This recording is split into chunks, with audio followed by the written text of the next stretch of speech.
All right, well, let's go ahead and check in with weather impacts currently. We can tell just by how we feel that the cold is going to be a big thing, and I suspect overnight it's going to be super chilly, Brad. Yeah, cold once again. Not as cold as this morning, though. This morning was one of the coldest mornings we've seen so far this season. Look at all the single digits in teens in many locations north of Charlotte. Even around Charlotte, we saw some upper teens, so low 20s. So by far one of the coldest mornings we've seen so far. Those temperatures are cooling off quickly tonight, but one thing that's going to help us out, the wind's shifting just a little bit. We've got a little bit of a southwest wind and some cloud cover should allow for temperatures to be, cold, but in the mid-20s for the most part. Tomorrow, this is actually closer to our normal high, which is 52 degrees. So we'll be closer tomorrow with sunshine. That west wind is key, but it's not going to last long. You see these fronts?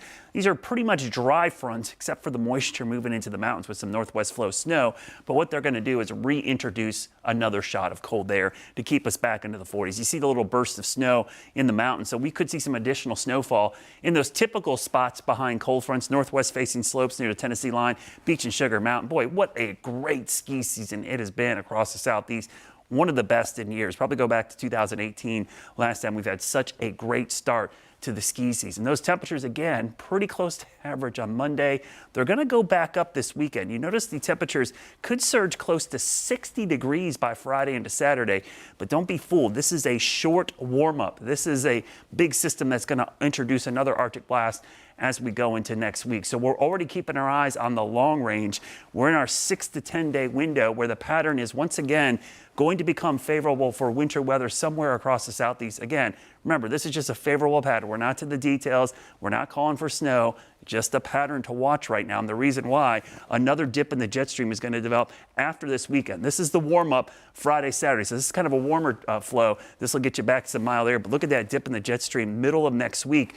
That possibly could bring much colder air back to the eastern part of the country. Now, temperatures for the most part, I don't know why they're plotting. They're going to stay below average in the long range. So as that Arctic blast dives in, we'll show you going through the week. Watch the storm system that approaches this weekend.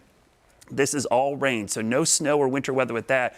But when it moves through, it brings this Arctic blast. So on the backside, you see snow again for the mountains. Now that sets the stage with cold air everywhere. And once again, we're going to see another one of these low pressures form in the southern Gulf of Mexico over Texas somewhere. But we don't know the track, obviously, or where it's going to go. Those are uncertainty this far out. But this is a very similar pattern to what we had last week. The one difference is this air mass might actually be colder than what was over us for the last one. So again, a favorable pattern, uncertainty in the forecast this far out, just something to pay attention to in the long range. Your Guy Roofing 7-day forecast. There is a warm up built into this though. Temperatures near 60 on Friday with rain on Saturday.